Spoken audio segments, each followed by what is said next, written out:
les cryptos dans une... Voilà, j'allais dire, donc on enregistre la réunion, j'espère que ça convient à tout le monde. Sinon, vous avez toujours le choix de opt-out. On va parler de comment intégrer les cryptos dans une stratégie patrimoniale. Et pour commencer, un petit sondage qui apparaît à l'écran, merci d'y répondre. Donc, vous pouvez choisir entre les trois questions, mais vous devez... voilà. Et on va fermer le sondage pour avoir une idée du résultat avant de démarrer.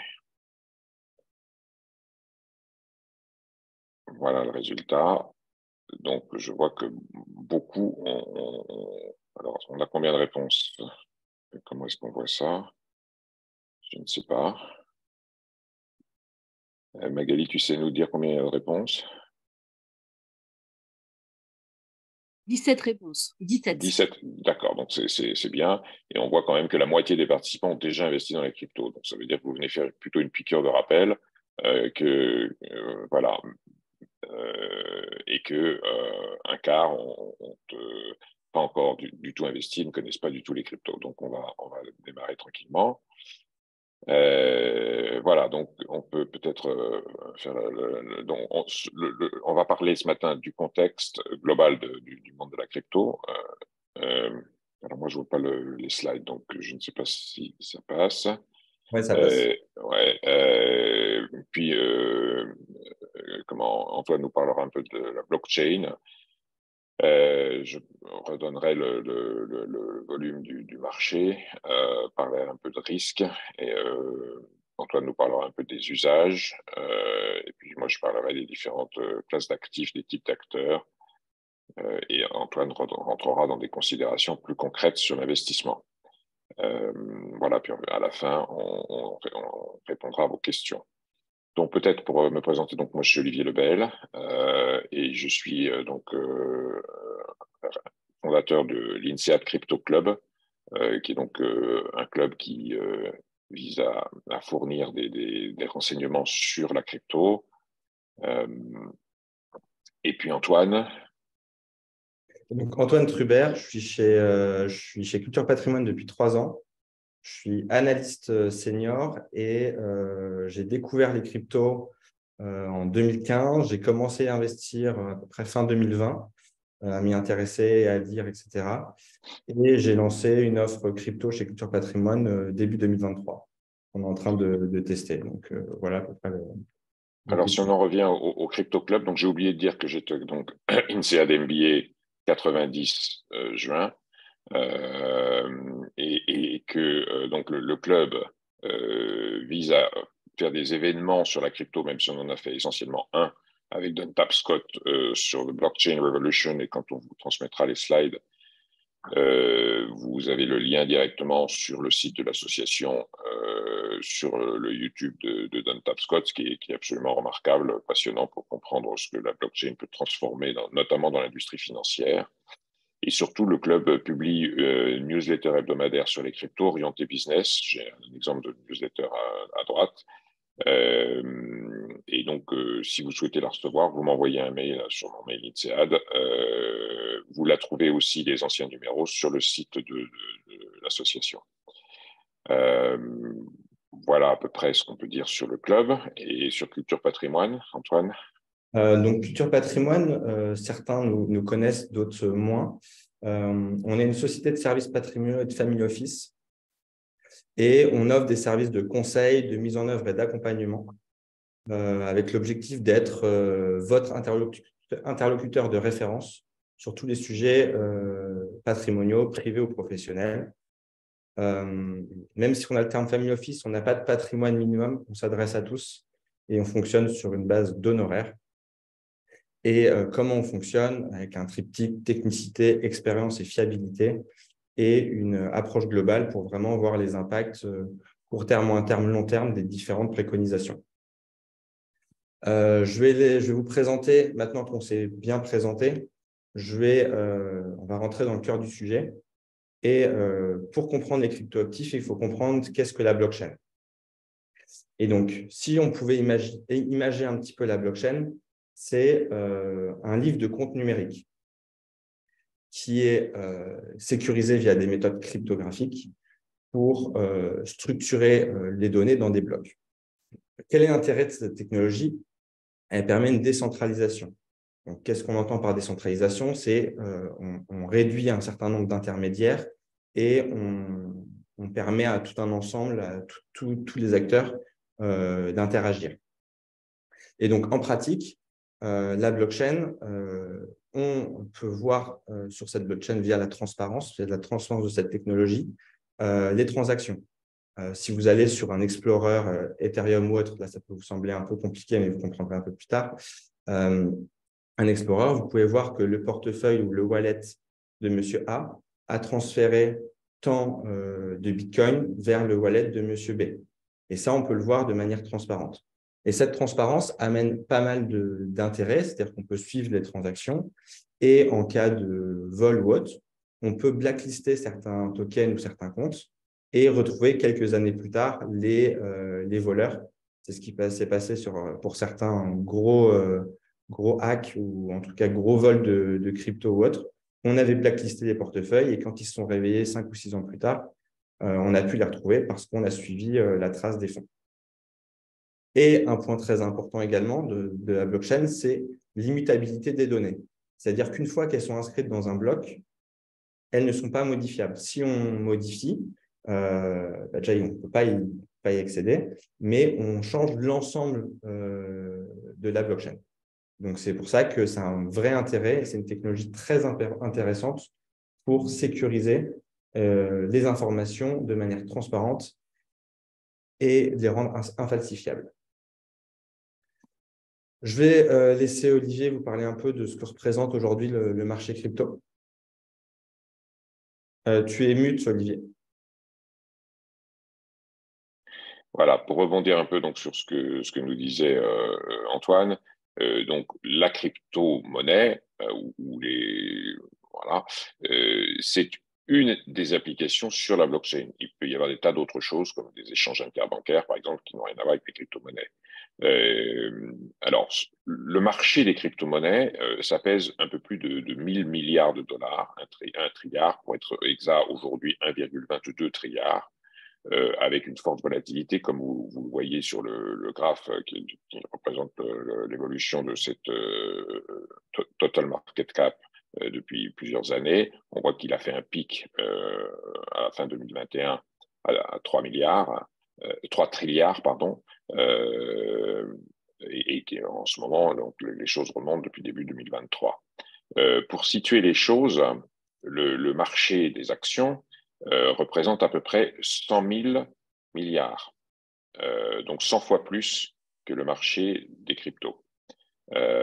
En termes de volume, pardon, et les obligations représentent un peu moins que les actions, mais les obligations ESG, sans doute un certain nombre d'entre vous ont dans leur portefeuille, ça représente 2000 milliards, donc à peu près la même genre de choses que les cryptos. Et ne parlons pas du marché de l'art. Non, évidemment, c'est pas le volume, il n'y a pas de capitalisation. Ce qu'on peut dire, c'est le volume des échanges. Donc, sur annuel, volume des échanges de l'art, c'est 2 milliards. Le marché en termes d'échanges mensuels sur la crypto, c'est le même volume que le marché total, donc à peu près 1000 milliards de dollars de volume d'échanges mensuels. Et ce qui est peut-être original, je ne sais pas si c'est intéressant, c'est que le volume des options et dérivés représente le double. Pour les actions, le volume des options et dérivés représente à peu près donc le même volume que les actions, donc à peu près 100 000 milliards par mois. Voilà. Ceci étant, le volume du marché de crypto est assez variable aujourd'hui. Hier, par exemple, il faisait 64 milliards sur la journée d'hier. Il faisait 50 milliards avant-hier. Donc, il y avait des évolutions de 30%, quoi. Voilà. Alors, ensuite, si on regarde un certain nombre de conséquences, bon, d'une part, je parlais de la volatilité. Vous avez un graphe à droite qui montre la volatilité, l'équivalent d'un index VIX.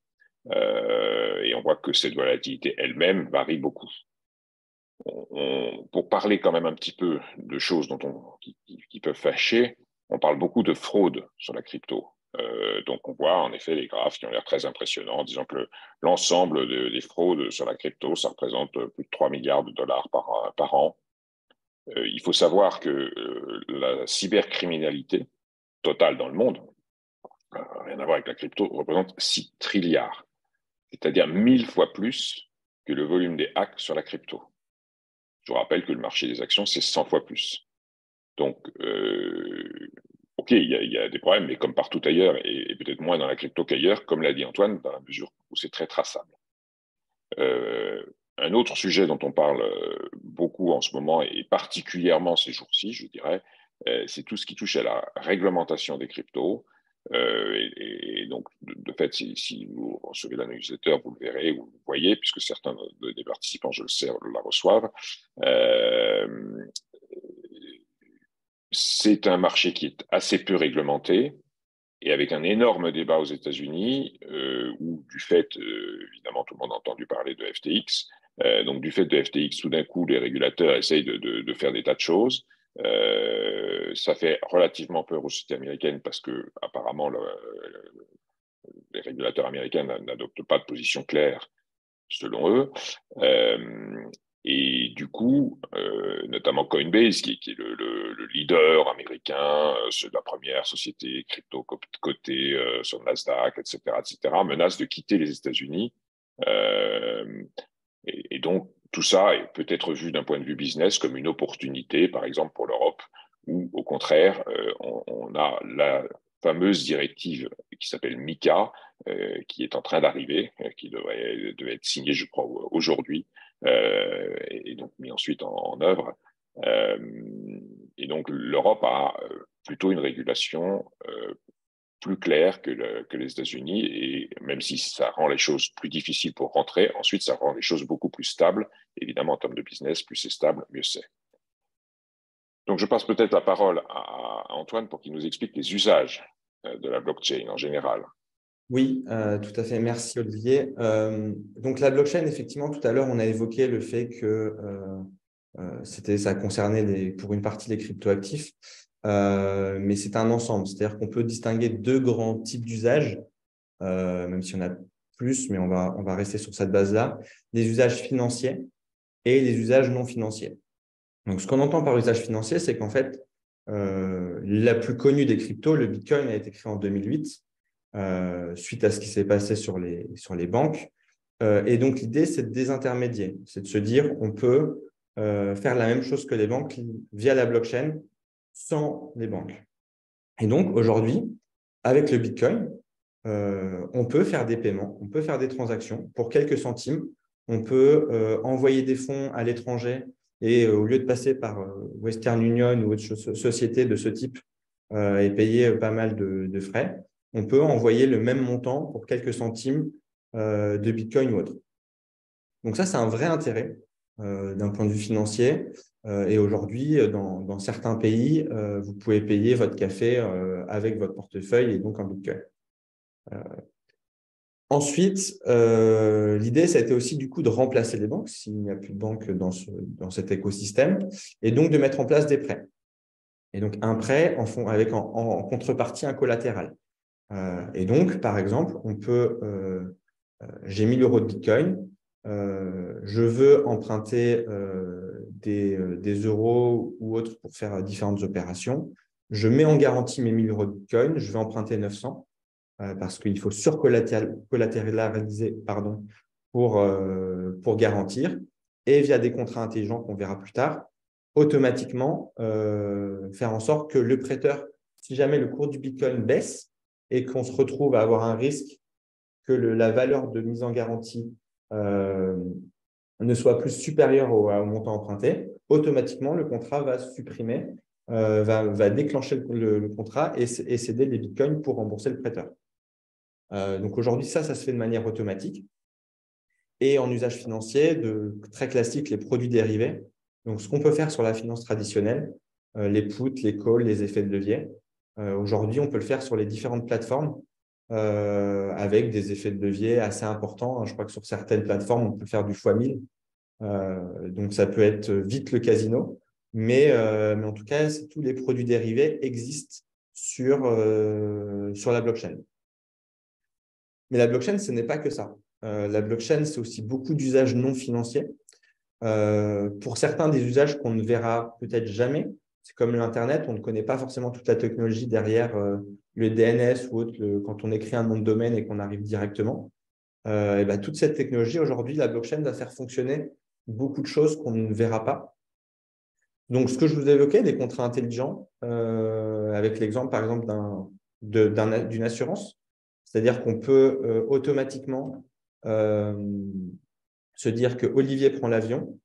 On sait via la blockchain, via des oracles, donc des outils qui permettent de collecter des données du monde et de les mettre sur la blockchain, que Olivier est dans tel avion. Les règles, c'est que s'il y a 5 heures de retard, le billet est remboursé. L'avion en question a eu 5 heures de retard. Donc, au moment où Olivier sort de son avion, le contrat avait toutes les données et a remboursé le billet automatiquement.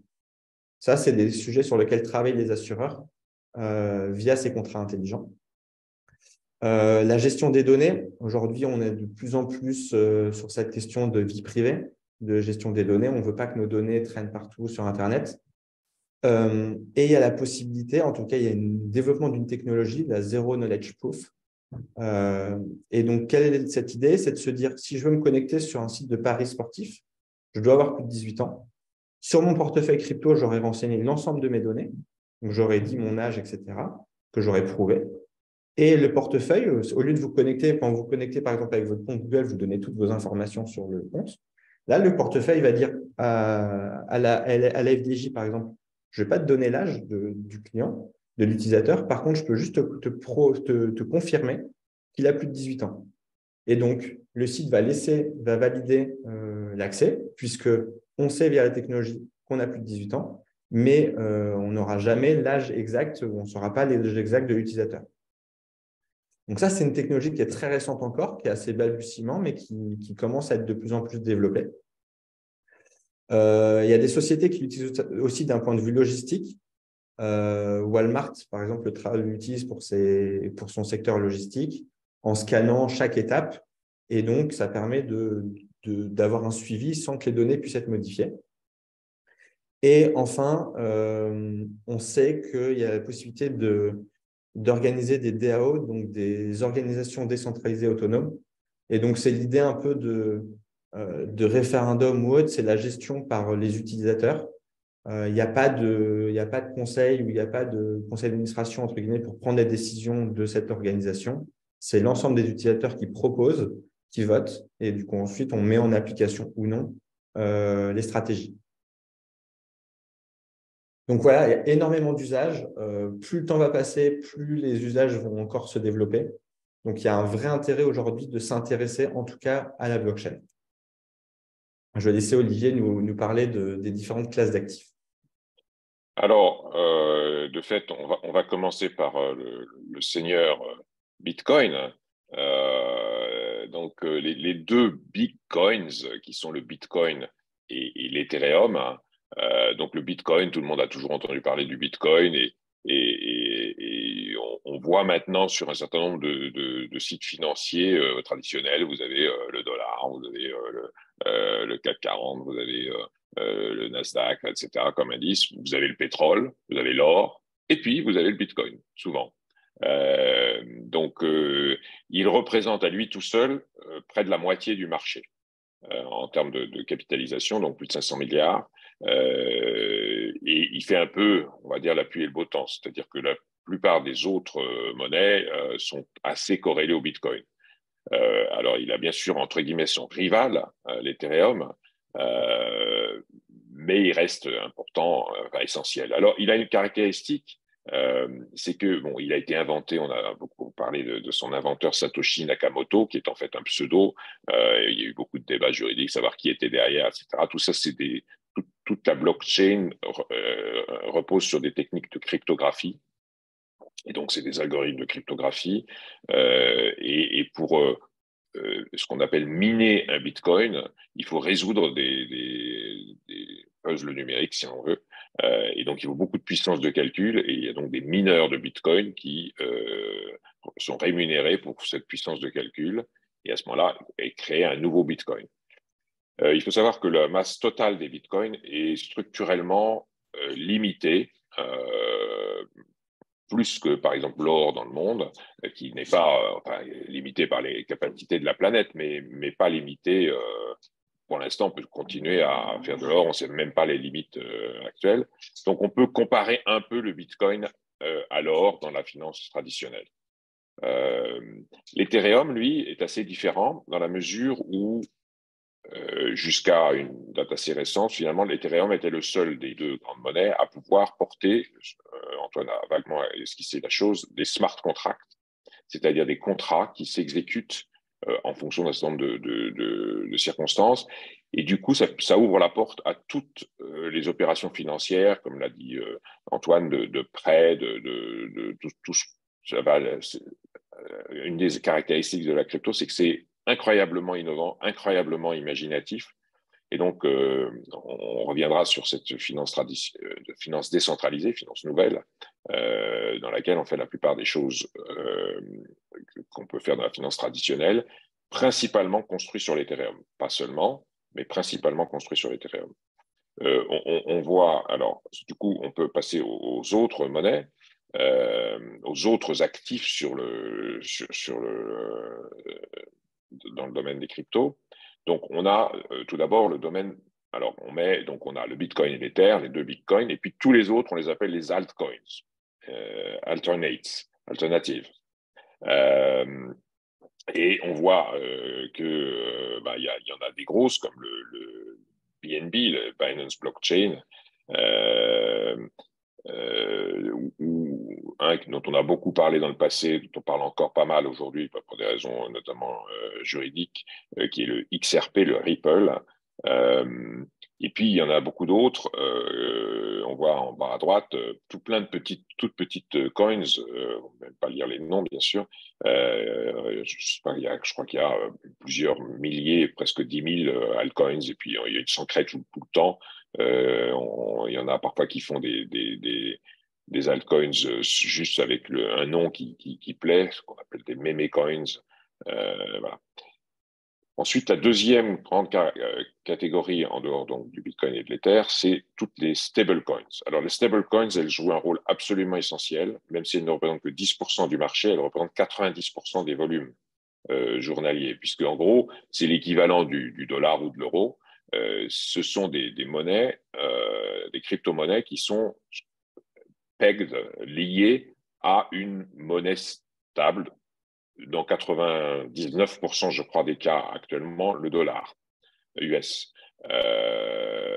Même si on trouve des stablecoins en euros, des stablecoins en yuan et d'autres plus exotiques, le dollar reste très dominant actuellement. Et donc, les deux très grandes crypto-monnaies stablecoins, on les voit en vert à droite de l'écran, sont l'USDT, aussi appelé Tether, et l'USDC, aussi appelé Circle, toutes les deux liées au dollar, et avec des enjeux financiers substantiels. Le Tether générerait à lui tout seul, je crois, pas loin de 1 milliard de profits trimestriels. Et on ne sait pas bien qui est actionnaire de Tether. On sait bien qui est actionnaire de Circle, parce que ça, c'est une société américaine déclarée, etc. C'est pas le cas de Tether.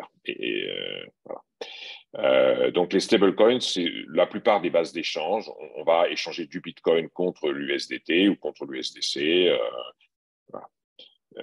Et donc c'est pour ça que ça représente un montant, un volume très important. Et finalement, c'est comme d'être en cash. Si on est en stablecoin, on est en cash. Voilà. Normalement, en tout cas, les deux grandes crypto-monnaies stablecoins dont j'ai parlé, l'USDC et l'USDT, normalement sont garantis par des actifs assez sûrs, voire totalement sûrs, des bons du Trésor américain. Voilà.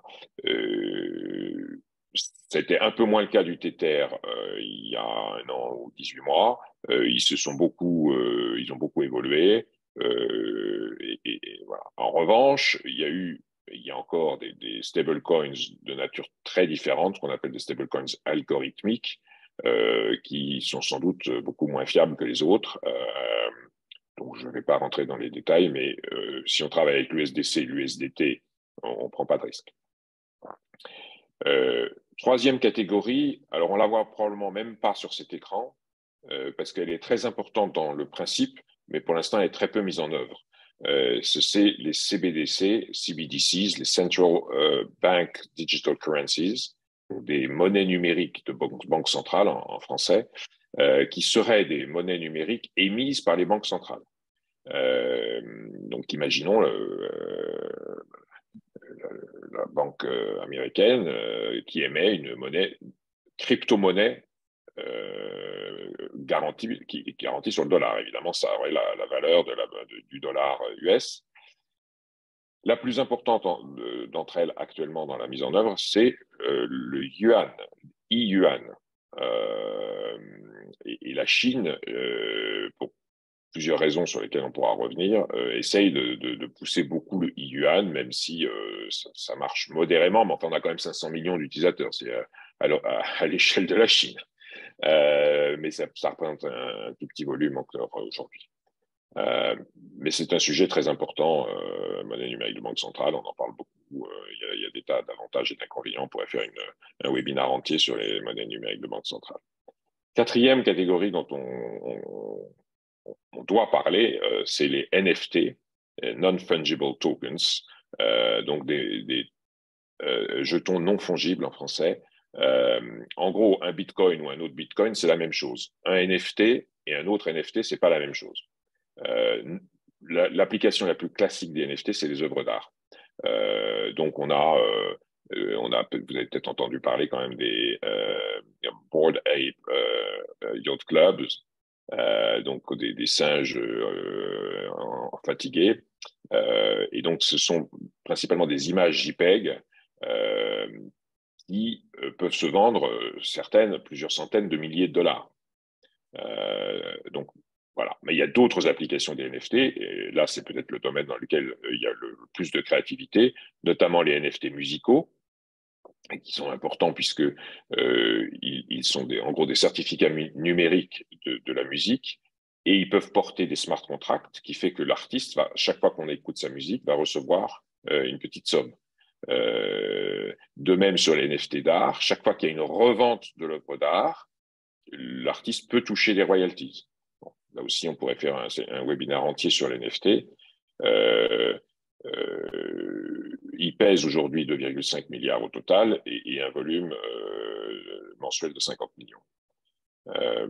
Voilà, alors si on regarde les différents acteurs dans le monde des cryptos, on a d'une part bien sûr tous les exchanges, toutes les places de marché, là, en premier lieu desquels Binance, qui représente à lui tout seul à peu près 50% de parts de marché.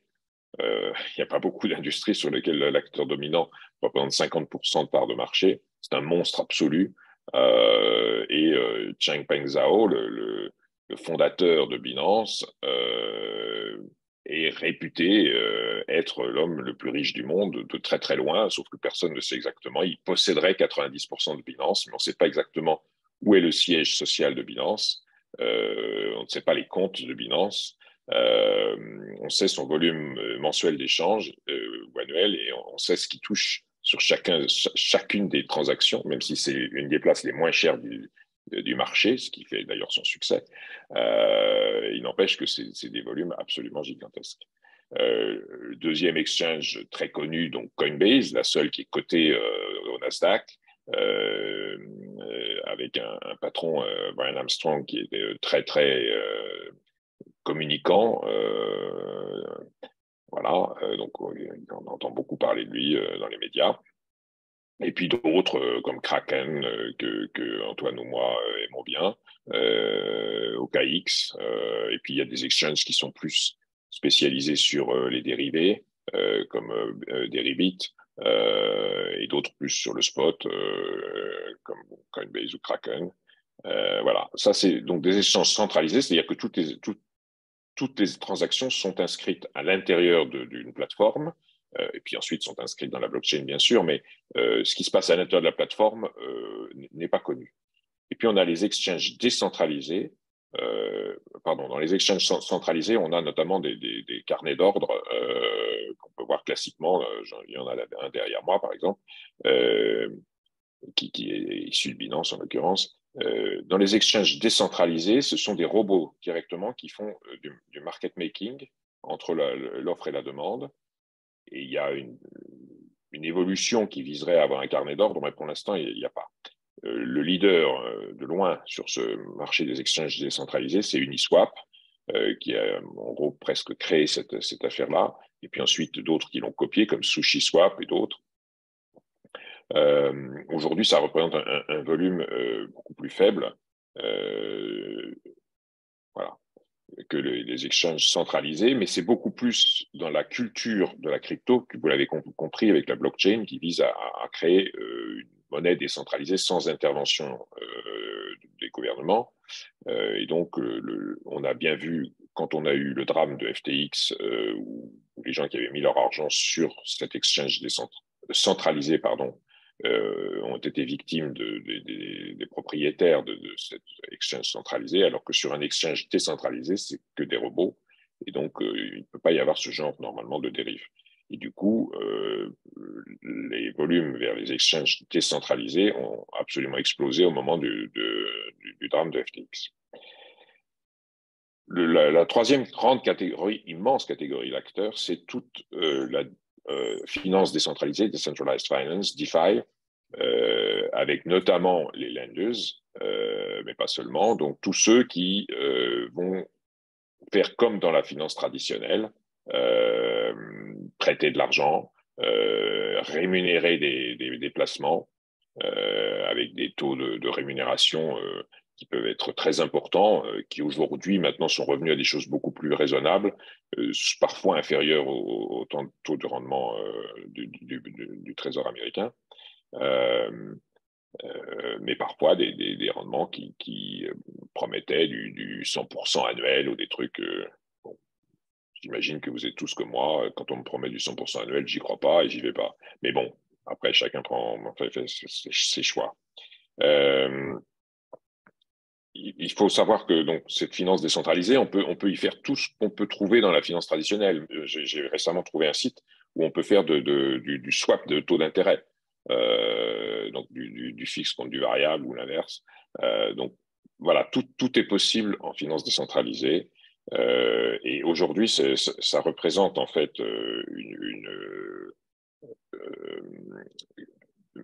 total market cap de la finance décentralisée qui représente à peu près 10% du marché de la crypto.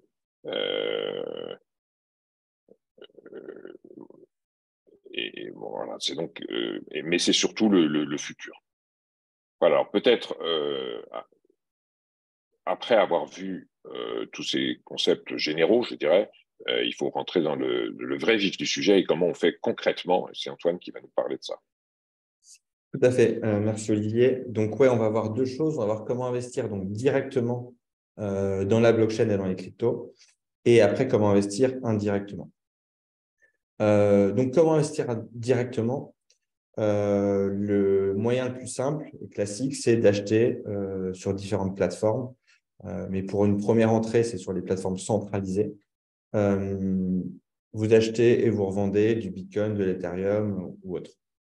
Vous pouvez acheter d'un coup, vous pouvez faire du DCA, Dollar Cost Average. Donc, c'est vous achetez régulièrement à date fixe du crypto. Comme ça, vous en achetez toutes les semaines ou autre. Moi, c'est ce que je fais, par exemple. Comme ça, ça permet de lisser vos niveaux d'entrée. Via les plateformes également, ce qu'évoquait Olivier, on peut faire tout ce qui est produits dérivés. Donc, on parie à la hausse ou à la baisse, on fait de l'effet de levier pour démultiplier ses gains. C'est aussi, on démultiplie ses risques, mais en tout cas, on a cette possibilité de passer par les plateformes. Une autre possibilité pour investir dans la blockchain, je ne l'ai pas mis là, c'est le minage. Pour le Bitcoin, pour faire fonctionner la blockchain du Bitcoin, il y a la possibilité de miner. Donc, avant, il y a quelques années, on achetait des cartes graphiques et qui faisaient les opérations mathématiques et les puzzles, et on pouvait toucher du Bitcoin. Aujourd'hui, c'est un secteur qui s'est professionnalisé. Il y a des machines spécialisées qui s'en occupent. La rentabilité dépend à 80%, 90% du coût de l'énergie. Et donc, en France, aujourd'hui, pour le minage, on n'est pas très bien fourni. Mais il existe des sociétés françaises, si vraiment ça vous intéresse, qui vous permettent d'acheter du matériel et qui ensuite l'envoient dans des pays dans lesquels le coût d'énergie est beaucoup plus faible. Et souvent, c'est de l'énergie renouvelable. Je pense à l'Islande ou autre. Et donc, la société l'envoie, s'en occupe, le met dans des data centers et fait fonctionner les machines. Et vous touchez vos revenus avec une meilleure rentabilité puisque votre coût d'énergie est beaucoup plus faible. En parlant de faire fonctionner la blockchain, vous avez aussi la technologie du staking. Donc, on ne va pas vous détailler comment fonctionne la blockchain, mais ce qu'il faut avoir en tête, c'est que vous bloquez les jetons Ethereum ou Cosmos ou Avax, ça c'est le nom de plusieurs cryptos. Vous les bloquez pour un validateur et en contrepartie, donc ça vous permet de sécuriser la blockchain et en contrepartie, vous touchez des intérêts en jetons et ça peut aller de 3% à plus de 30% en fonction des différentes blockchains. Donc ça, c'est plutôt intéressant pour se dire, on achète des cryptos et en plus, on les fait travailler pour avoir des revenus. Le yield farming et le lending, c'est ce qu'évoquait Olivier, c'est ce qu'on appelle la finance décentralisée, la DeFi. Là, on est sur des mécanismes un peu plus complexes qui ne sont pas évidents parce qu'il faut pouvoir entre guillemets, se déplacer à travers les blockchains, aller sur des plateformes plus ou moins compliquées, mettre en place, être fournisseur de liquidité, c'est-à-dire qu'en fait, vous allez créer une paire de liquidités, donc du Bitcoin et de l'USDC, que vous allez lier et ça va permettre à la plateforme d'avoir des liquidités. Donc, si quelqu'un veut échanger du Bitcoin contre de l'USDC, on utilise votre paire et en échange, vous avez des rendements, des revenus. Donc, là, on arrive sur des mécanismes un peu complexes qui pourra faire l'objet presque d'un webinaire entier, mais il faut avoir ça en tête.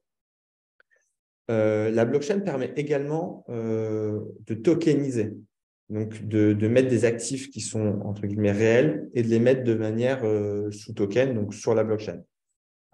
Et donc, on peut mettre de l'immobilier. Aujourd'hui, il y a des sociétés qui vous permettent d'acheter via des tokens des bouts de maison, des bouts de biens, et en échange de ça, vous touchez les loyers sous forme de tokens également. Donc, token égale, c'est l'actif de la crypto en question ou de la société. Et donc, si vous avez 10 tokens, vous aurez 10 fois le loyer par token. Donc, ça peut être intéressant, ça permet de se diversifier au sein de l'univers blockchain et ça ressemble un petit peu au modèle des SCPI que vous devez tous connaître. Enfin, les NFT. Donc, vous pouvez investir vous-même, acheter des photos de singes si on grossit un peu le trait. Mais il y a également des concepts un peu plus qui apportent peut-être un peu plus. Alors, ça, c'est un peu un jugement de valeur, mais vous avez peut-être entendu parler de Sorare, qui est une société française. C'est le Panini, entre guillemets, numérique.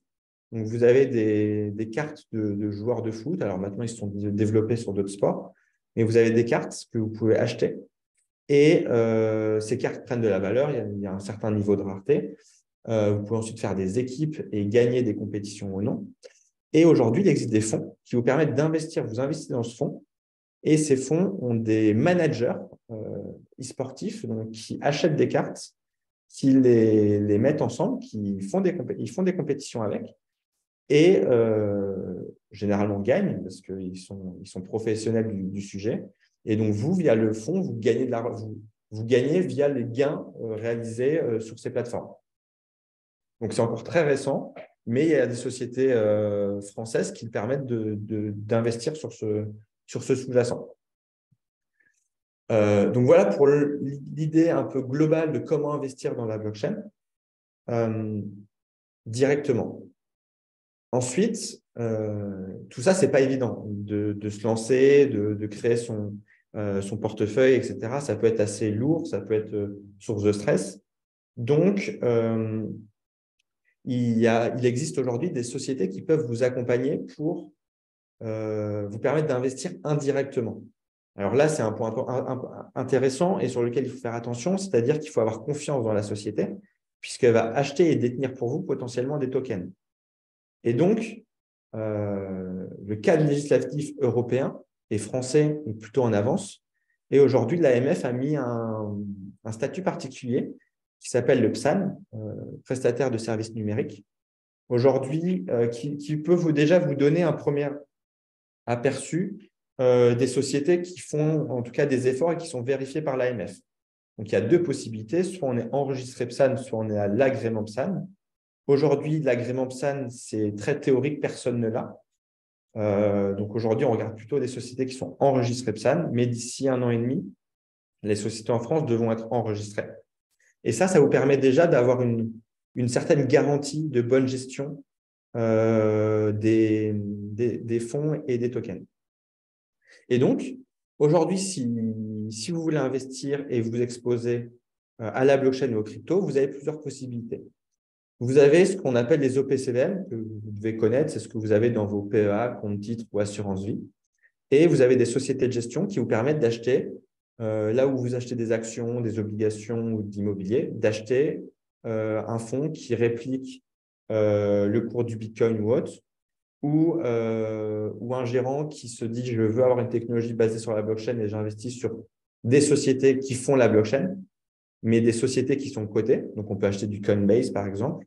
On peut acheter des sociétés qui font du minage, etc.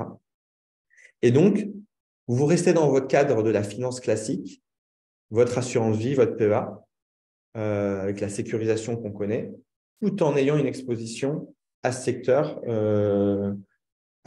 Donc, c'est vraiment intéressant. Vous avez également ce qu'on appelle les trackers. Donc, au lieu d'avoir un gérant de fonds, on réplique un indice. Vous pouvez avoir des trackers dans le milieu de la finance traditionnelle avec des ETF classiques que vous mettez sur un compte titre ou autre qui répliquent le cours du Bitcoin ou le cours du Bitcoin plus Ethereum ou top 10 des cryptos. Et aussi des trackers un peu dans l'univers crypto. Et plutôt que d'investir et de devoir choisir tel ou tel token, c'est jamais évident. On ne sait pas forcément, on va acheter du Bitcoin, de l'Ethereum, mais après, qu'est-ce qu'on achète?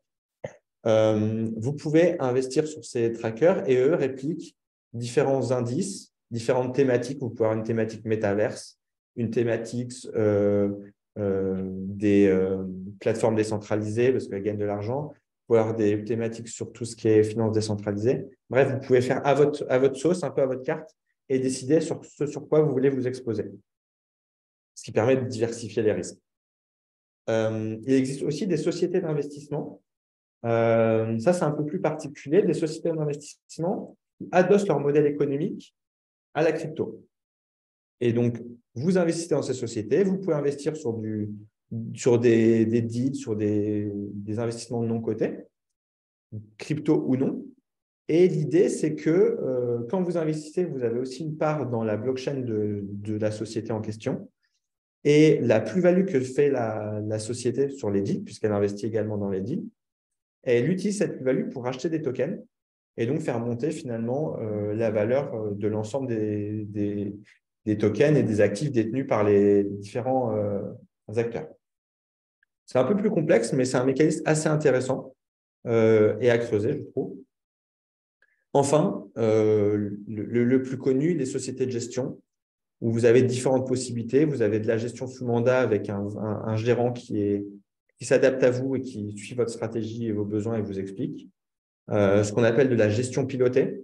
Donc, vous avez 1, 2, 3, 4 profils différents en fonction de votre profil de risque et de votre souhait. Vous avez aussi des sociétés qui font des packs, entre guillemets. Donc, un pack où on va mettre tant de altcoins, un pack où on n'est que sur Ethereum, Bitcoin, Stable, etc. Et d'autres qui essaient de se différencier avec des stratégies type arbitrage. J'achète des cryptos sur une plateforme et je vois qu'elle est vendue un peu plus cher sur une autre plateforme. Donc, je je fais ces différents mouvements. Donc, ce n'est pas évident, mais en tout cas, vous avez aujourd'hui une offre très importante sur le marché en France pour vous exposer à tout ça de manière plus ou moins directe. Quelques conseils, parce que investir, c'est bien, mais il faut avoir il y a des conseils à avoir, en tout cas des données à avoir en tête. Le premier principe, c'est la diversification. Alors, c'est un principe oui et non, parce que si vous me dites aujourd'hui, je suis investi seulement en Bitcoin ou seulement en Bitcoin Ethereum, en soi, ce n'est pas une grosse diversification. Mais sur ce secteur, c'est plutôt une allocation sécurisée. Aujourd'hui, c'est les deux mastodontes et c'est les deux qui font le marché. Donc, d'un point de vue crypto, dans l'univers crypto, c'est plutôt la base. La diversification, c'est vraiment quand vous commencez à aller sur la partie altcoin, où là, effectivement, on va éviter de me faire all-in sur le Dogecoin ou autre. Et donc, on va plutôt diversifier et investir sur différentes thématiques, différentes coins pour justement lisser le risque. En termes de gestion de risque, on estime que le maximum, alors après, tout dépend des profils, des clients, etc., mais le maximum, c'est 5% du patrimoine global et 10% du patrimoine financier. Pourquoi? Parce que c'est très volatile et il faut avoir en tête que ce que vous investissez en crypto peut, en tout cas sur l'année 2022, je pense que moi et Olivier, on a dû faire moins 80%. Donc, voilà, il faut avoir en tête que cette partie que vous investissez dans les cryptos peut fondre à vue d'œil comme se démultiplier à vue d'œil. Donc, restez vigilant sur l'allocation. Faire attention à tout ce qui est… Alors là, on arrive un peu plus dans l'inside, mais attention aux différents protocoles, attention aux plateformes, essayez de comprendre sur quoi vous investissez, comprendre sur les rendements, ce qu'évoquait Olivier. Même si c'est l'univers des cryptos, un 100% de rendement, enfin un 100% de rendement de TRI, c'est un peu limite, il faut avoir conscience qu'il y a des risques. Faire attention à tout ce qui est mot de passe sur les différentes plateformes. Attention, il y a énormément de tentatives d'arnaque et de phishing et de hack, ce qu'on voyait. Donc, il faut être il faut vraiment faire attention quand on agit directement via la blockchain. Il y a énormément de risques. Et ce qu'il faut savoir, c'est que quand vous perdez vos mots de passe et la clé, qu'on verra tout à l'heure, il n'y a pas de moyen de récupérer ces données. C'est-à-dire que autant si vous perdez le mot de passe et que vous avez votre clé, il n'y a pas de souci. Si vous perdez votre mot de passe et que vous n'avez plus votre phrase mnémotechnique, votre clé, vous avez perdu accès à vos cryptos.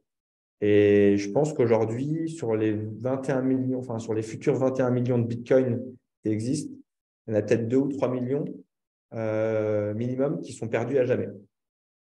Parce que les gens n'ont pas gardé ça ou ont perdu des identifiants, donc ne pourront jamais les récupérer.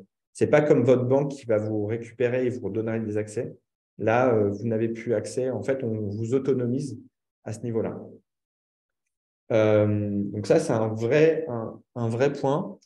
Stay up to date. Donc, pour comprendre et pour investir dans la crypto, il faut avoir un peu de temps pour s'y intéresser.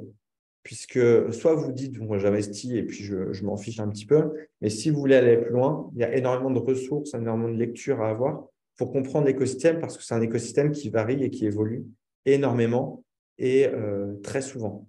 Il y a plein de nouvelles technologies, il y a plein de nouvelles choses qui évoluent, des nouvelles technologies qui peut-être fonctionneront, d'autres qui ne fonctionneront pas. Mais en tout cas, il y a énormément de ressources. On vous a mis, en tout cas à la fin de la présentation, quelques liens pour pouvoir vous y intéresser et avoir un peu des sources d'informations, si ça vous intéresse. Fiscalité, c'est toujours intéressant. Comment on se fait manger. Globalement, la fiscalité, c'est la flat tax, donc c'est 30%, ou le barème. Depuis cette année, on peut choisir le barème progressif. Il y a un abattement pour toutes les cessions inférieures à 305 € par an. Donc, on utilise vite cet abattement. Ce qu'il faut avoir en tête, c'est que la fiscalité, on la prend en compte au moment où vous repassez en euros ou en dollars, en fiat. Et donc, qu'est-ce que ça sous-entend? Ça veut dire que si vous achetez du Bitcoin que vous revendez contre de l'Ethereum, vous n'avez pas à payer et que vous êtes en plus-value, vous n'avez pas à payer de plus-value à ce moment-là. Pareil, si vous faites l'Ethereum, vous le transformez en stablecoin, à ce moment-là, non plus, pas de fiscalité. C'est un peu comme l'assurance vie. La fiscalité, elle est quand on ressort, mais elle n'est pas au moment des différentes opérations au sein de l'enveloppe. Donc ça, c'est plutôt intéressant. Donc, restez en crypto pour ne pas payer de fiscalité finalement. Et le point le plus important, not your keys, not your coin. Ne laissez pas vos cryptos sur les plateformes. Quand on a parlé de Binance, Kraken ou autre Coinbase, l'idée, c'est que vous achetez, dans un monde idéal évidemment, vous achetez vos cryptos sur ces plateformes, puisque c'est votre point d'entrée. Et ensuite, vous avez créé un wallet. Vous avez deux types de wallets, ce qu'on appelle les hot wallets, qui sont connectés à Internet. Un exemple, c'est MetaMask, qui vous permet de vous connecter après d'avoir vos cryptos dessus et de vous connecter sur l'ensemble des interfaces. Et ce qu'on appelle les cold wallets. Donc, ce sont des portefeuilles Philippe qui ressemblent à des clés USB et qui ne sont pas connectés à Internet. Et en fait, ça vous permet de détenir vos cryptos via ces clés, en tout cas la clé de ces cryptos. Et en cas de problématique sur les plateformes, de ne pas avoir de soucis puisque les clés sont détenues non pas par la plateforme, mais par vous-même. Et donc, en France, on a la chance, on a une société qui s'appelle Ledger, qui est très connue, qui est numéro 1 mondial. J'ai investi dedans, donc juste pour vous dire, mais globalement, c'est une société qui vous permet d'avoir une clé USB qui vous suit et d'avoir une sécurisation de vos données. Donc, si vous devez garder une chose très importante, c'est ne laissez pas vos cryptos sur les plateformes ou le moins possible. Détenez-les sur des wallets pour éviter le maximum de tentatives de hack ou autre. Voilà pour les différents conseils, en tout cas pour défricher un peu les premières entrées sur les cryptos. Avec Olivier, on vous a imagé nos allocations aujourd'hui. Alors, ce n'est pas des conseils en investissement, hein, c'est simplement nos choix. Donc, pour moi, aujourd'hui, j'ai à peu près 50% entre Bitcoin et Ethereum. Les grands classiques. J'ai 25% sur ce qu'on appelle les altcoins, donc ce qu'on a vu ensemble.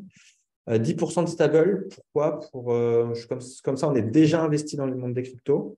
Et en cas de baisse importante des marchés, on peut être opérationnel rapidement pour racheter ou augmenter son allocation. Quelques NFT avec Sora, par exemple.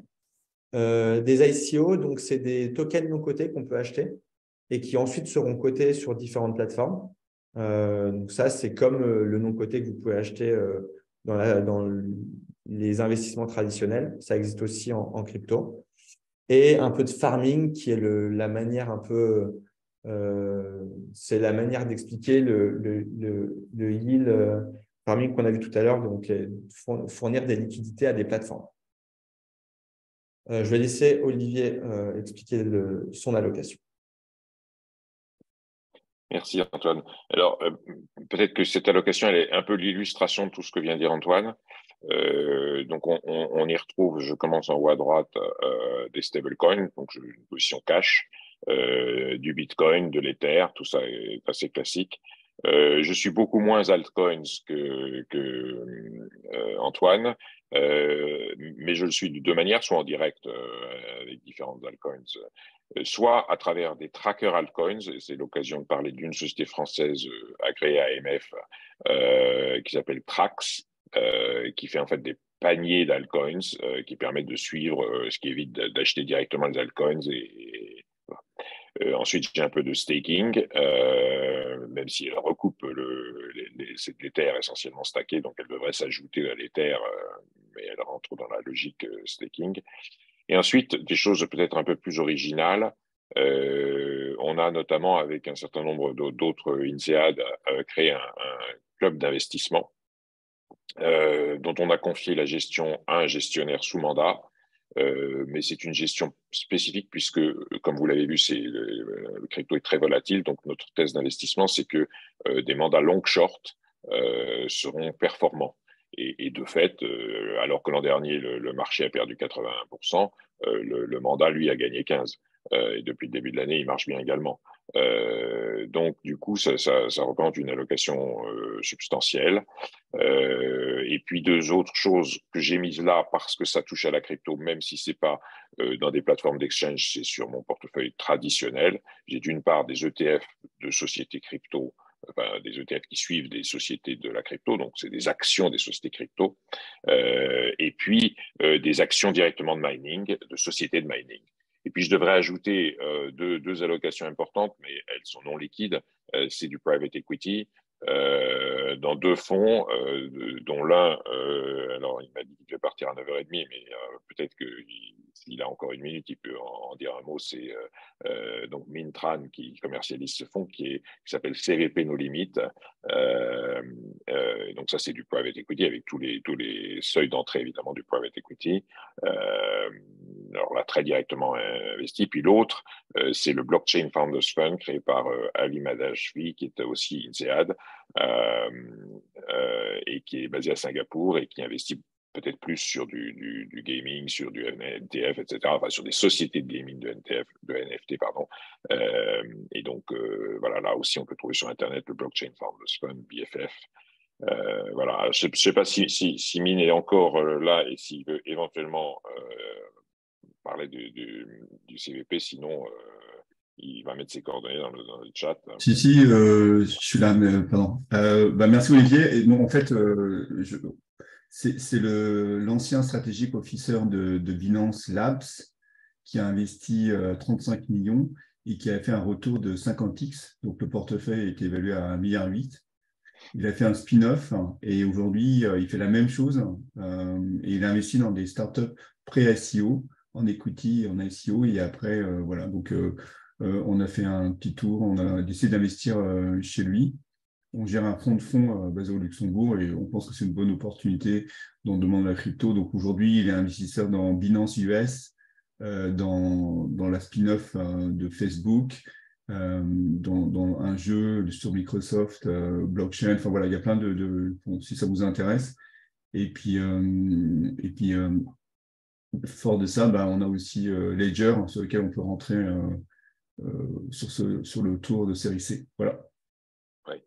Là, au demeurant, comme l'a dit Antoine, Antoine et moi avons participé au tour de Ledger. Ledger, donc, qui est le leader mondial des hardware wallets, donc, qui ont eu un succès énorme lors du crash de FTX, puisque tout le monde s'est rendu compte que c'était important d'avoir un wallet hardware. Et donc, les gens ont acheté du Ledger et d'autres. Mais Ledger étant le leader du marché, évidemment, il a plus bénéficié de cette vague que les autres. Et ils sont en train de faire une nouvelle augmentation de capital. Et donc, il y a encore la possibilité d'y participer à condition de passer par des SPV. Et Mine, apparemment, on connaît un. Donc, voilà. Oui, j'aurais dû rajouter moi, mes actions Ledger. Je crois qu'elles ne sont pas là. Mais voilà. Bref, peut-être que le temps est venu maintenant d'avoir quelques questions en général. Alors, il y en avait une de Mine dans le chat qui était sur quel est le nom du fonds Sorar qui gère les joueurs là. Et puis, il y avait une question plus compliquée sur le fait que est-ce que les investisseurs en crypto en France étaient plutôt des individus ou des institutions? Je veux dire que j'ai pas la réponse à cette question sur la France. Alors moi, j'ai la réponse sur le fonds, c'est Blackpool Finance, le fonds qui permet d'investir sur des NFT. D'accord. Donc qui est pas très simple d'accès, évidemment, puisqu'on reste sur un écosystème un peu crypto, donc on est, je crois, même sur une DAO. En tout cas, voilà, donc ça, c'est plutôt intéressant. Et après, particulier aux finances, effectivement, il y a eu un rapport, je crois, qui est sorti hier ou début de semaine sur justement l'usage, etc., de qui investit en France et à quel pourcentage. J'avoue que je n'ai pas regardé la partie répartition entre personnes physiques et personnes morales. Donc là, effectivement, je n'ai pas cette réponse. OK. Peut-être qu'il faut ouvrir en général les questions à tout le monde, soit sur le chat, soit en direct. Et Chloé peut Chloé, dire. il y a peut-être des questions à nous remonter. Oui. Alors, la première première question, c'est Florence qui vient de la poser. Comment faire pour investir à l'augmentation de capital de Ledger? Il y a une mise minimale. Alors, Mine, je crois, est parti. Je pense qu'il doit avoir un mail en INSEAD, en mine.tran. Mine écrit M-I-N-H. Je vais vérifier son mail. Pendant ce temps-là, c'est lui qui sait. Moi, je sais que le SPV dans lequel j'ai investi, la location minimale était de 50 000 euros, mais voilà. En général, c'est souvent ça. Ouais. Sinon, le mail de Mine, je peux le mettre. Pardon, je vais le mettre là. Hop, tout le monde. C'est mine@mandalore partner. M-I-N-H @mandalorepartners.com. Mandalore.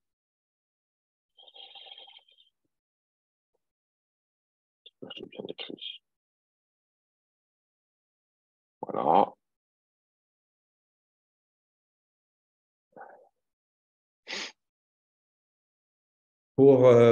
En attendant, pour répondre à la question de Sébastien pour un premier investissement en crypto, est-ce qu'il faut mieux passer en direct ou via des investissements directs? Ça dépend du montant, finalement. Si c'est quelques centaines ou milliers d'euros, ça peut être plus simple finalement d'investir en direct parce que les plateformes ont des montants minimums. Ça dépend. Mais sinon, quand on n'a pas forcément la connaissance et qu'on veut avoir un peu de conseils, c'est bien de passer par, je pense en tout cas, par des plateformes en direct. Moi, j'ai commencé comme ça. Ça permet d'échanger un petit peu sur la stratégie, de comprendre, de poser des questions et d'y aller petit à petit si on veut faire autre chose que simplement Bitcoin et Ethereum.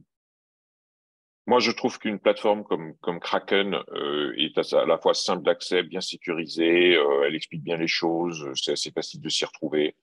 Coinbase est assez facile, mais assez cher. C'est-à-dire qu'on peut vite se prendre du 2-3% sur du transfert de fonds, ce qu'on appelle fiat, c'est-à-dire la monnaie traditionnelle vers la crypto, ce que je trouve un peu violent quand même, alors que Kraken n'est pas à ce niveau-là. Il y a Meria aussi en France qui est Alors, moi, validée. je connais pas. Il y a une plateforme, c'est X Just Mining. Et donc, il y a une plateforme qui vous permet d'acheter de manière assez simple des Bitcoin, de l'Ethereum ou des altcoins, qui se proposent même de les mettre directement en stacking, comme ça, vous n'avez rien à faire et vous touchez en plus un peu d'intérêt. Et donc, c'est pas mal aussi pour commencer. Ça vous permet aussi d'être avec la sécurité finalement du modèle PSAN français. Là où, pour le moment, je crois que Coinbase et Kraken ne sont pas PSAN. Il y a juste Binance qui est devenu PSAN. Donc, si vous avez un doute, effectivement, Kraken reste une très bonne plateforme. Mais si vous voulez rester dans l'écosystème français, moi, j'aurais tendance à vous préconiser Meria en termes de sociétés sur lesquelles investir en direct. Et vous pourrez regarder Canhouse pour tout ce qui est gestion sous mandat, gestion pilotée, qui a une offre très intéressante et qui est historiquement le numéro 1, je crois, français. N'hésitez pas à vous démuter si vous avez des questions également. On est là pour ça. On a prévu un petit temps parce qu'il y a beaucoup d'informations et le but, c'est que ce soit le plus clair possible pour vous. Il y a Fred qui demande quid de Binance. Comment dire? Binance, c'est, comme on l'a dit, de loin le leader du marché. C'est le moins cher, certainement, en termes de transactions. C'est pas du tout le plus simple à utiliser. Il y a tellement d'offres, tellement de possibilités qu'on est tout le temps perdu dans les menus. Qui plus est, histoire de s'amuser un tout petit peu, j'ai pu vérifier avec mon collègue Bernard Grouchko du club d'investissement qu'il n'y a pas la même interface en français et en anglais, ce qui facilite pas les échanges quand il y en a un qui utilise l'interface en anglais et l'autre utilise l'interface en français. Je recommande d'utiliser l'interface en anglais, elle est plus complète. Voilà, alors évidemment, on y trouve tout ce qu'a dit Antoine. Je veux dire, on y trouve du lending, du staking, du yield, des tas de produits variés, la plupart des altcoins, voilà. Mais c'est un poil compliqué de s'y retrouver. Voilà. J'en profite pour ceux qui sont là. On va vous envoyer un petit feedback form pour avoir vos retours. Savoir si vous souhaitez qu'on modifie, enfin pour les prochaines, qu'on modifie certaines choses, des sujets que vous auriez souhaité qu'on évoque, même si l'idée c'était d'avoir un truc un peu pour les débutants, et surtout de savoir si vous voulez qu'on vous envoie la présentation. Donc n'hésitez pas, ça prend 3 minutes à remplir et ça nous permet après, nous, de vous recontacter pour vous envoyer la présentation. Et dans la présentation, vous avez beaucoup de liens vers tous les articles, vers des sujets dont on a parlé, etc., etc. D'autres questions, des remarques, des interrogations?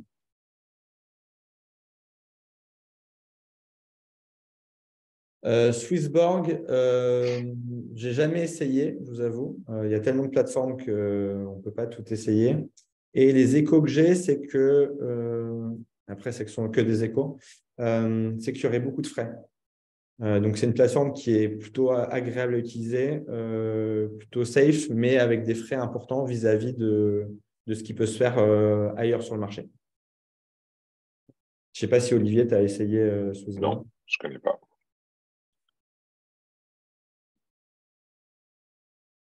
C'est sûr que d'un point de vue réglementaire, on parlait beaucoup de l'enjeu de réglementation. La Suisse a pris le parti il y a longtemps, hein, il y a 2-3 ans, d'être très proactif en matière de crypto, positif. Et du coup, l'environnement suisse sur la crypto est assez favorable. Après, c'est suisse, quoi. C'est-à-dire que c'est souvent cher. Il y a des beaux acteurs. Il y a notamment, j'oublie le nom, un des leaders suisses est aussi dirigé par un INSEAD. Il faut faire un peu la pub. Question de Fred sur est-ce que le Bitcoin peut supporter les smart contracts? Alors, c'était pas le cas jusqu'à une date récente. Et oui, maintenant, on commence à avoir des NFT bâtis sur le Bitcoin. Pour moi, c'est un peu contre nature, mais ça fonctionne. Voilà. Tout à fait. Mais ça reste, on dit que ça va entraîner des frais, etc., etc. Enfin, Il y aura une question de frais et aussi du nombre de transactions réalisées, parce qu'effectivement, on n'a pas forcément détaillé. Mais pourquoi il y a autant de blockchains? C'est parce qu'il y a, on essaie de gagner du temps et de réduire les frais et d'augmenter le nombre de transactions possibles par seconde. Et aujourd'hui, le Bitcoin est assez vite plafonné. Donc Ethereum a été créé et ensuite toutes les nouvelles qui se créent. L'idée, c'est d'être ce qu'on appelle Ethereum killer. Donc Ethereum, c'est une blockchain. Je crois qu'il y avait une question vis-à-vis de ça. Qu'est-ce qu'est Ethereum? Mais c'est la deuxième blockchain. Et des Ethereum killers, donc c'est de faire la même chose qu'Ethereum, mais avec moins de frais et plus d'opérations par seconde. Et donc de fluidifier le réseau. alors, de fait, là aussi, si vous lisez la newsletter, vous verrez qu'on parle beaucoup de ce qu'on appelle les layer 2, qui sont des couches au-dessus des layer 1, ce que sont le Bitcoin, l'Ether et d'autres. Aujourd'hui, il y a tout un grand trend sur l'investissement dans des nouveaux layer 1 plus performants que l'Ethereum ou le Bitcoin, que sont par exemple le SEI, le SWI, le SHIA, et d'autres. Et donc, en dessus se trouvent des layer 2 qui enregistrent les transactions et qui, de temps en temps, vont les inscrire dans le layer 1. Donc, ça peut aller beaucoup plus vite et avec des technologies de cryptographie, notamment dont a parlé Antoine, de ZK, Zero Knowledge, qui là aussi permettent de faire des choses de façon plus, comment dire, plus sécurisée et en même temps euh, plus discrète. Question de Jean-Noël sur le changement stratégique de l'Ethereum. vis-à-vis de Ah son oui. efficacité. Alors, Oui, alors, tu veux répondre, Olivier? j'ai un slide là-dessus. Si tu vas dans les annexes, attends, c'est le slide. Hop, je pense 24, voilà celui-là, dans lequel on voit les consommations d'énergie et on voit en fait l'Ethereum qui représentait une consommation d'énergie substantielle et qui aujourd'hui a été, c'est écrit en tout petit en bas, consomme quasiment plus rien. C'est-à-dire que grâce au fait d'être passé de ce qu'on appelle de proof of work en ce qu'on appelle proof of stake, on a divisé par 1000, je crois, la consommation d'énergie de l'Ethereum, qui aujourd'hui est devenu très vertueux, au contraire. Euh, donc, au lieu d'aller faire classiquement ce proof of work, d'aller miner des blocs, etc., on a mis alors c'est peut-être ce à quoi fait mention Frédéric, ou alors c'est le sujet suivant. On a mis des validateurs qui font un consensus et pour prouver la crédibilité des validateurs, on oblige à staker 32 Ethereum par validateur. Et ces Ethereum étaient bloqués à l'intérieur des validateurs. Et puis, ils se mettaient tous d'accord et on disait, OK, on est d'accord, le bloc est valable. Et le dernier changement donc, ce passage de proof of stake, c'est ce qu'on appelle le merge qui est intervenu l'année dernière. Il y a un nouveau changement qui vient d'arriver la semaine dernière, qui s'appelle Chapella, dans lequel on a permis aux validateurs de ressortir leurs Ethereum stackés dans les validateurs. Et certains ont dit, oulala, il y a 32 milliards de dollars stackés sur tous les validateurs, ça va créer un choc de supply sur le marché d'Ethereum, ça va faire plonger l'Ethereum. Bien au contraire, en l'occurrence, ça a fait l'inverse.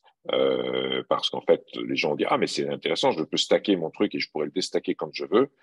Donc, les gens ont mis de l'argent dans les validateurs et du coup, ça fait monter le nombre de validateurs et au contraire, monter le cours de l'Ethereum. Donc oui, l'Ethereum est très dynamique d'un point de vue innovation et créativité. Et donc après, ils vont aller vers ce qu'on appelle du sharding, donc dans lequel on découpe les transactions. Enfin, on regroupe les transactions plus exactement pour réduire les frais, puisque c'est un des sujets de l'Ethereum, c'est qu'aujourd'hui, ça coûte relativement cher d'inscrire une transaction, ce qu'on appelle les gas fees. Et donc, dans les évolutions à venir, on devrait avoir une réduction des gas fees. Un des enjeux, c'est est-ce que la fondation Ethereum parviendra avant que les autres Layer Ones n'aient atteint de tels niveaux que finalement ils auront battu l'Ethereum. Pour l'instant, l'Ethereum est infiniment dominant là aussi sur ce marché des smart contracts et tout, mais malgré tout, il y a une menace et donc tout ça il est assez innovant et assez dynamique. Top, je pense que c'est assez clair. Je pense que le changement de consommation d'énergie, la question de Jonel toujours, et après je répondrai à ça. Oui, c'est déjà intégré dans le cours. En fait, on le savait depuis très longtemps. Ils ont repoussé plusieurs fois cette mise à jour pour être sûr que ça fonctionne.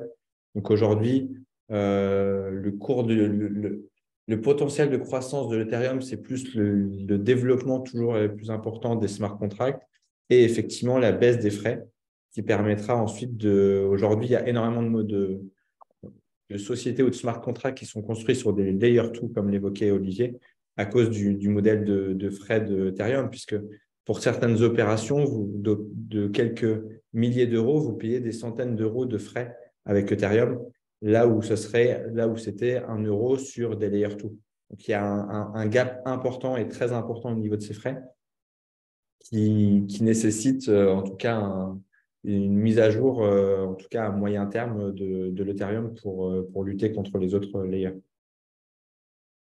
Pour Fred, quand on achète de la crypto-monnaie, qu'est-ce qu'on achète vraiment? À quelle création de valeur participons-nous?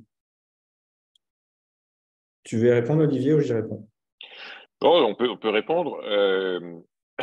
En fait, je l'ai dit tout à l'heure, quand le Bitcoin, il est un peu comme l'or. Finalement, il n'y a pas plus de valeur dans l'or. La valeur de l'or est très artificielle et liée à la demande. Certes, il y a des petits usages, on peut faire des bijoux ou des applications industrielles, mais ça ne ferait pas la valeur de l'or s'il n'y avait que ça. Donc, le Bitcoin, c'est la même chose, c'est la rareté, comment dire, le principe fondamental de dire je crois dans des monnaies décentralisées. Voilà. L'Ethereum et bien d'autres crypto-monnaies, il y a une vraie valeur puisqu'il y a des frais qui sont payés à la fondation Ethereum quand on fait des opérations sur l'Ethereum. Alors certes, dans le cas d'Ethereum, on ne participe pas aux bénéfices, mais malgré tout, la monnaie prend de la valeur. Et depuis le passage en Proof of Stake, on a un autre effet qui est que aujourd'hui, la masse monétaire de l'Ethereum se réduit. Donc, ça accroît également la valeur. Donc, l'Ethereum est déflationniste par des mécanismes de brûlage d'Ethereum. Enfin, voilà. Et puis, on a des crypto-monnaies dans lesquelles, quand on achète, on participe aux bénéfices de la monnaie. Et c'est tout un enjeu réglementaire, puisque si on participe aux bénéfices, c'est comme des entreprises. Donc, du point de vue de la SEC américaine, ce sont des securities. Notamment, la SEC vient de pointer deux monnaies qui sont l'Algorand et le Dash. Je ne sais pas ce que c'est que le Dash, mais je sais que dans une affaire contre Bitrex, ils disent que notamment ils ont mis sur leur plateforme des securities sans avoir l'autorisation. Enfin, c'est tout l'enjeu américain. C'est très américain comme débat. Hein. Mais oui, il y a des monnaies dans lesquelles on participe aux bénéfices.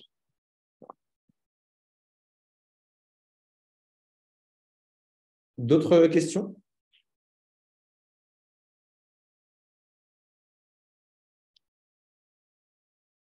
Écoute, s'il n'y a pas d'autres questions, donc on va. Merci une recommandation de lecture. Tu me provoques là. Pardon. J'ose pas faire ma propre pub, mais je vais la faire quand même. Ma newsletter, très orientée business, dans lequel il y a tout un tas de lectures.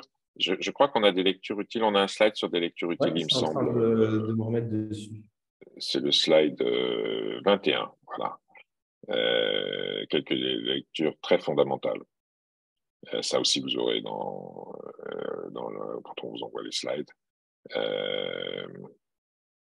Il y a beaucoup de lectures. Il y a quelques sites utiles. C'est le slide, donc les exchanges, les adresses vers les exchanges et quelques médias. C'est le slide juste avant, je crois, avant celui-là. Voilà. Donc Cryptost en français ou Cointelegraph en anglais. Et plein d'autres. Là aussi, dans la newsletter, il y a beaucoup de sources. Blockworks,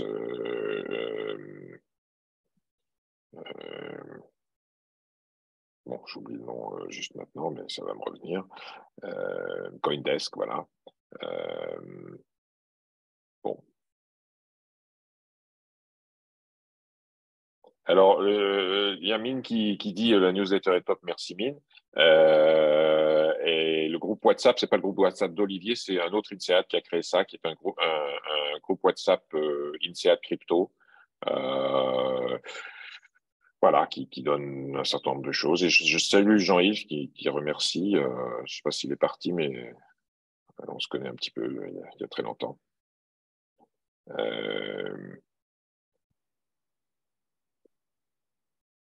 Le fil WhatsApp crypto, écoutez, je vais vous mettre, alors est-ce que je vais arriver à vous mettre le lien d'invitation dans le chat? Sinon, je peux peut-être. Le fil crypto, il est intéressant, mais il est quand même hard. Enfin, il n'est pas destiné à donner des explications. Hein. Il est destiné à la Oui, vie. il est assez intense. Euh, euh, je le mets dans les slides. Ce sera plus simple que de le mettre ici dans le.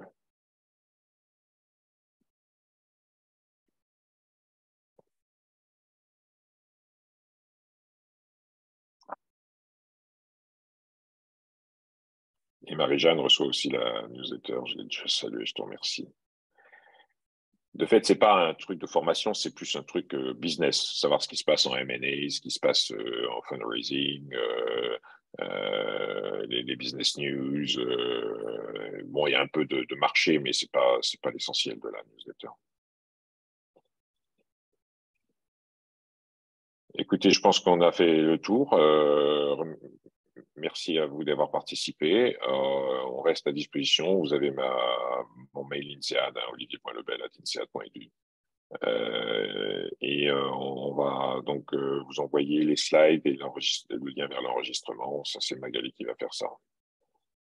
Et n'oubliez pas de remplir le questionnaire qu'on vous a mis plus haut dans le chat. Ouais. Merci à tous. Merci à vous. Bonne journée. Merci. Au revoir.